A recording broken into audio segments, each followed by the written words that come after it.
Hey, I'm going to do episode 2 from the car, and I'm not going to look in the camera because I'm driving, because that wouldn't be safe. I want to talk a little bit about something that I said last episode, which is that I really want to mess with your brain. If you weren't aware of it, and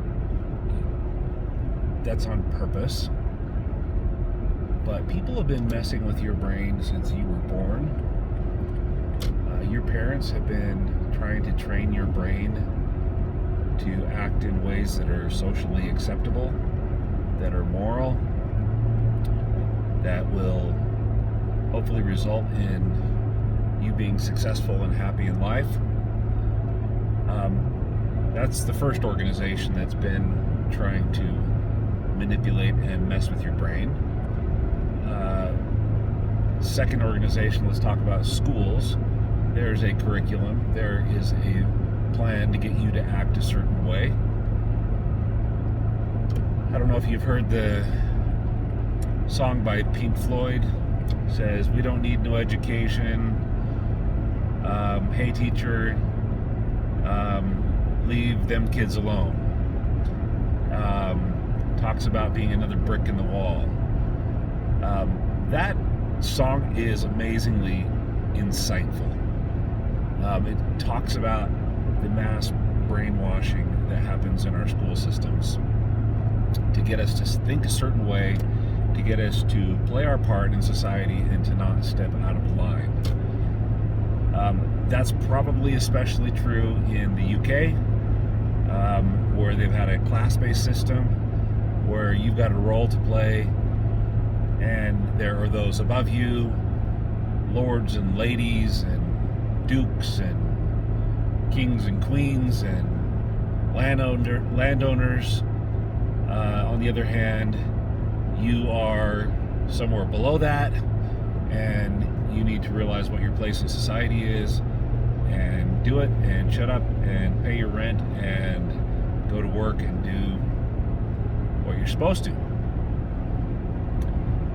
So there has been that we've talked about families, in the school system. Government obviously is pushing a lot of that propaganda down to schools, which isn't all bad, but if you don't realize what is happening, it is social brainwashing.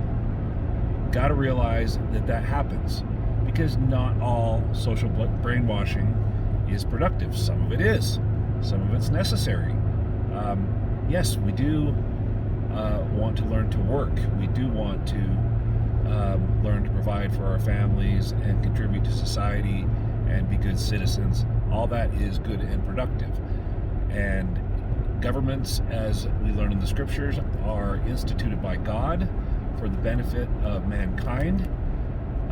So I'm not speaking badly of organizations in general, but let's talk about organizations. They can get out of hand, because any organization that has power has the potential to overstep their bounds. As we're coming up in the last days, I hope you see that this is beginning to happen more and more. One of the examples that everybody quotes is Hitler, Nazi Germany. Hitler he wasn't really given power as much as he manipulated his way into power. And he organized certain things. He actually brainwashed people and other organizations and churches and religions, and he organized events that they could use as propaganda or reasons to take control and say, hey, look over there, bad guys, I need to step in, take power, and save you. Well, this was not, he didn't have good motives, and people didn't find that out till much later. So there is a lot of ulterior motives. This is part of what I was talking about being able to see the unseen. We love to think that, yes, the government's taking control, making us lock down, making us wear masks, making us get vaccines for our good, making us stay home, go to school over Zoom, go to work over Zoom. All this stuff is for our good. Well, we got to shut your business down because that's for your good. But we'll let Walmart stay open. We'll let Amazon do everything. We'll let these bigger companies get power and do what they want to. But your business, you're not important enough.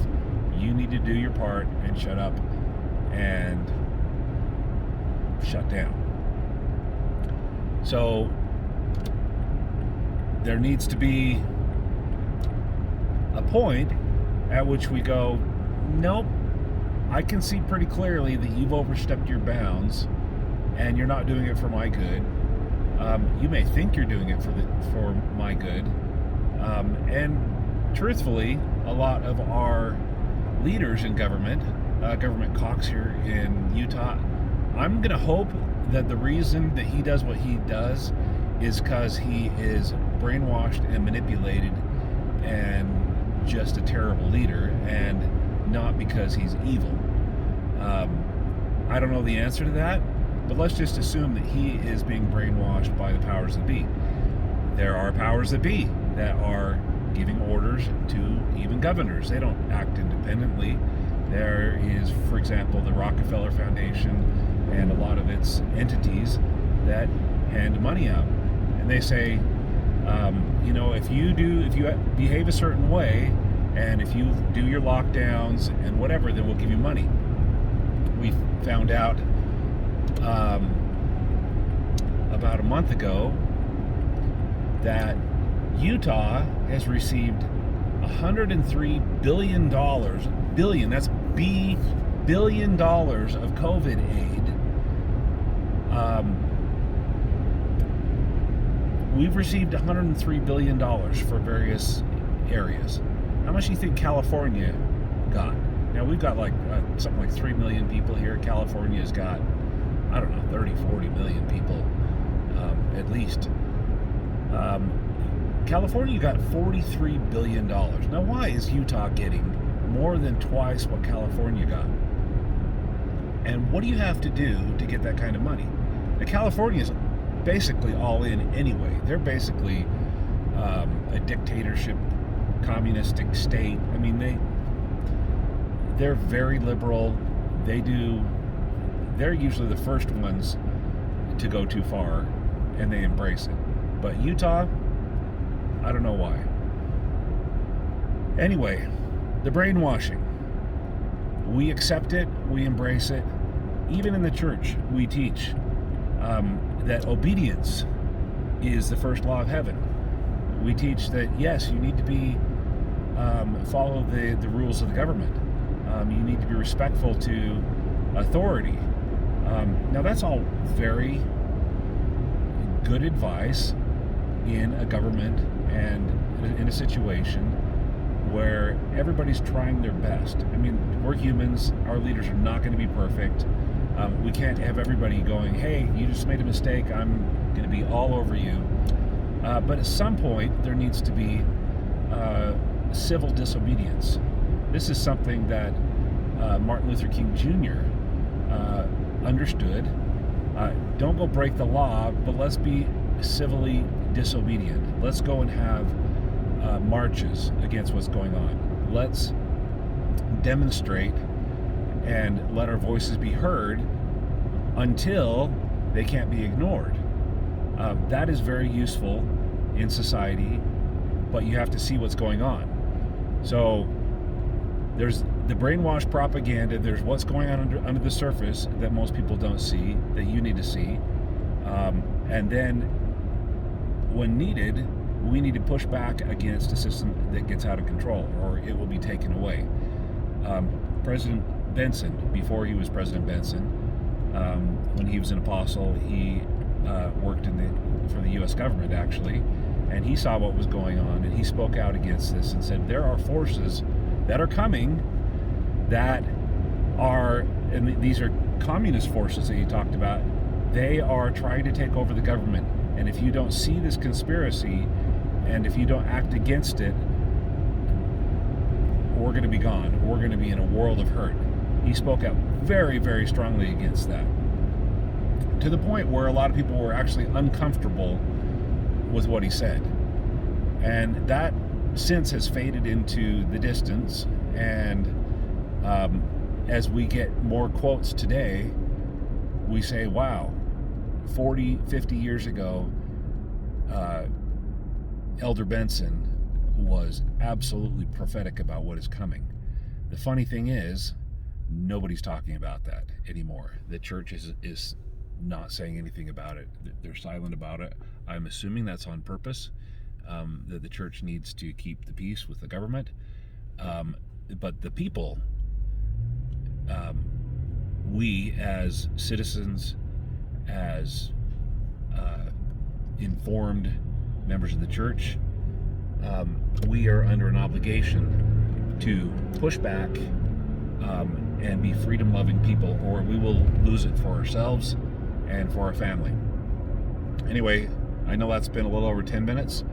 I'm going to stop there, and I will come back. We can talk a little bit about more about seeing the unseen in the next episode. See you in a bit.